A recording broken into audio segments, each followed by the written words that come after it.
रात के अंधेरे में मेंग हाओ के कमरे का दरवाजा जोर से खुलता है। अंदर एक बड़ा मजबूत आदमी आता है। सर्वेंट रोब पहने हुए, लेकिन एटीट्यूड बिल्कुल लोकल गुंडा जैसा। सब इसको ग्रैंडपा टाइगर कहते हैं। वो मेंग हाओ और मोटे टीनेजर को घूरता है और चिल्लाता है, आज से तुम दोनों हर रोज मेरे लिए 10-10 पेड़ काटो, नहीं तो ग्रैंडपा टाइगर तुम्हारी खाल छील देगा। मेंग हाओ जल्दी से बेड से उठता है, नर्वस होकर कहता है, ग्रीटिंग्स ग्रैंडपा टाइगर। फिर धीरे से बोलता है, शायद आवाज थोड़ी कम कर दे, लेकिन बड़ा आदमी उसको घूरता है, चुप कर, तुझे मेरी आवाज ज्यादा लग रही है। मेंग हाओ देखता है उसका साइज, उसकी ताकत, और समझता है डायरेक्ट लड़ने का ऑप्शन नहीं है। तब उसकी नजर टेबल पर पड़ती है। काटने के निशान वहां हैं। वो याद करता है मोटे लड़के का स्लीप वॉकिंग कितना खतरनाक था। अचानक एक आइडिया आता है। वो सोते हुए मोटे लड़के की तरफ चिल्लाता है, फैटी, कोई तेरा मांटू और तेरी बीवी चुरा रहा है। रिएक्शन तुरंत होता है। मोटा टीनेजर आंखें बंद रखते हुए बेड से उछलता है, चेहरा गुस्से से लाल। ड्रीम में सच में कोई उसका खाना और दुल्हन चुरा रहा है। वो चिल्लाता है, कौन चुरा रहा मेरा मांटू? कौन मेरी बीवी ले गया? मार डालूंगा, काट डालूंगा।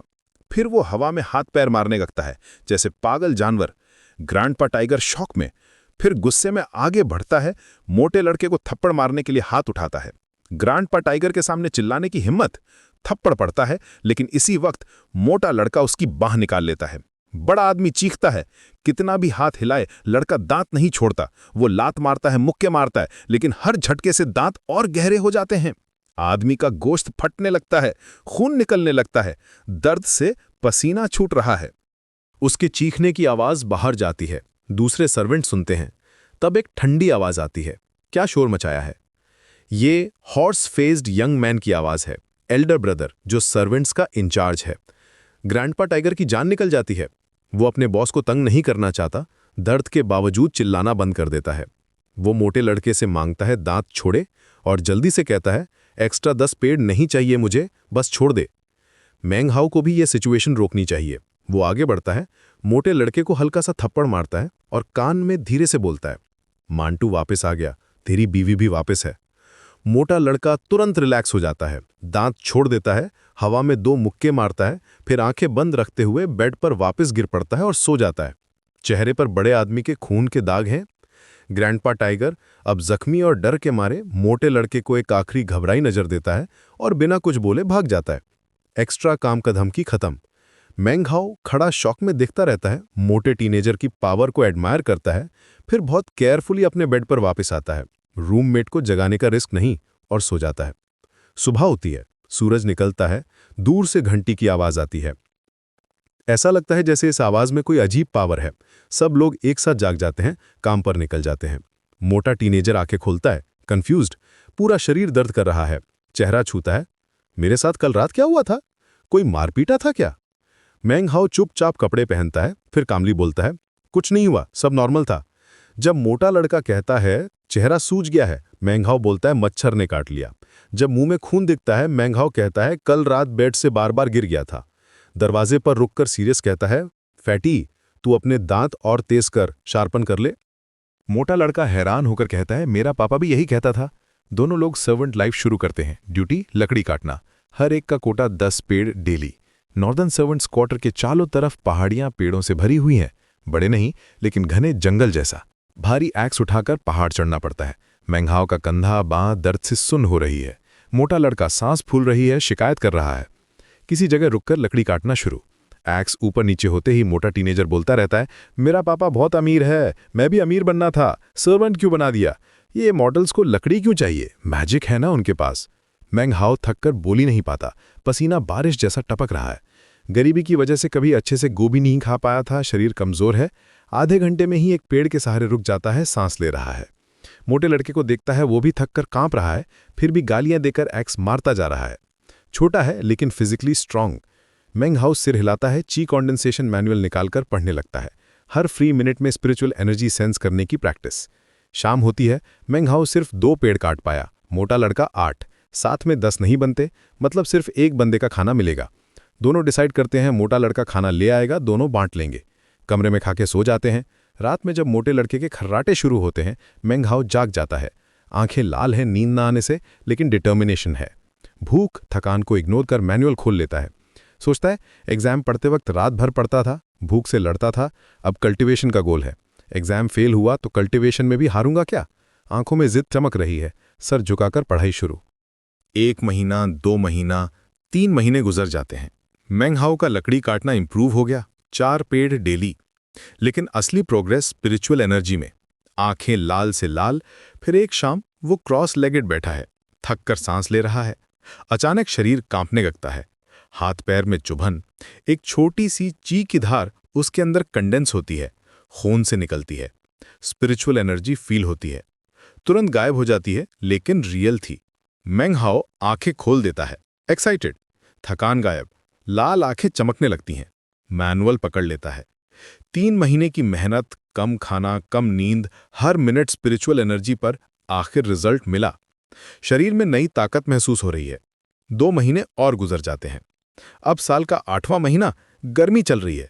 दोपहर में एक सुनसान वैली में मेंग हाओ बॉनफायर जलाए बैठा है। एक हाथ आग संभाल रहा है, दूसरे हाथ में मैनुअल। जोर से बोलता है, ची को शरीर में कंडेंस करो, फ्यूज करो, डिस्पर्स करो, ब्लड वेसल्स खोलो, हेवन अर्थ से रेजोनेट करो। आंखें बंद करता है। 2 महीने पहले जो ची की धार आई थी वो अब मोटी हो गई है। मैनुअल के अनुसार सर्कुलेट करता है। पूरे शरीर में नहीं फैल रही, लेकिन करीब है। थोड़ी देर बाद एक मोटा टीनेजर भागता हुआ आता है, एक्स कंधे पर। पूछता है, कैसा चल रहा है? मेंग हाओ समझ नहीं पाता। कल्टीवेशन प्रोग्रेस बताने लगता है। अभी पूरे शरीर में नहीं फैल रही है, लेकिन 1 महीने में फर्स्ट लेवल पक्का। मोटा लड़का बोलता है, मैं चिकन का पूछ रहा था। दोनों हंस पड़ते हैं। मोटा लड़का मिट्टी हटाकर रोस्टेड चिकन निकालता है। खुशबू आती है। दोनों टुकड़े करते हैं, भूखे भालुओं की तरह खाते हैं। मोटा लड़का बोलता है, स्पिरिचुअल एनर्जी आने के बाद तू वाइल्ड चिकन पकड़ लेता है। पहले 2 महीने तो नाइटमेयर थे। मेंग हाओ भी बोलता है, बहुत लोग वाइल्ड में खाना पकाते हैं, तू बस नहीं जानता। मोटा लड़का चिंता करता है, अगली हफ्ते अगर तू फर्स्ट लेवल करके आउटर सेक्ट चला गया तो मैं क्या करूंगा? मुझे निमोनिक समझ नहीं आते। मेंग हाओ सीरियस कहता है, घर जाना है तो आउटर सेक्ट बन, सर्वेंट रह गया तो यहां ही फंस जाएगा।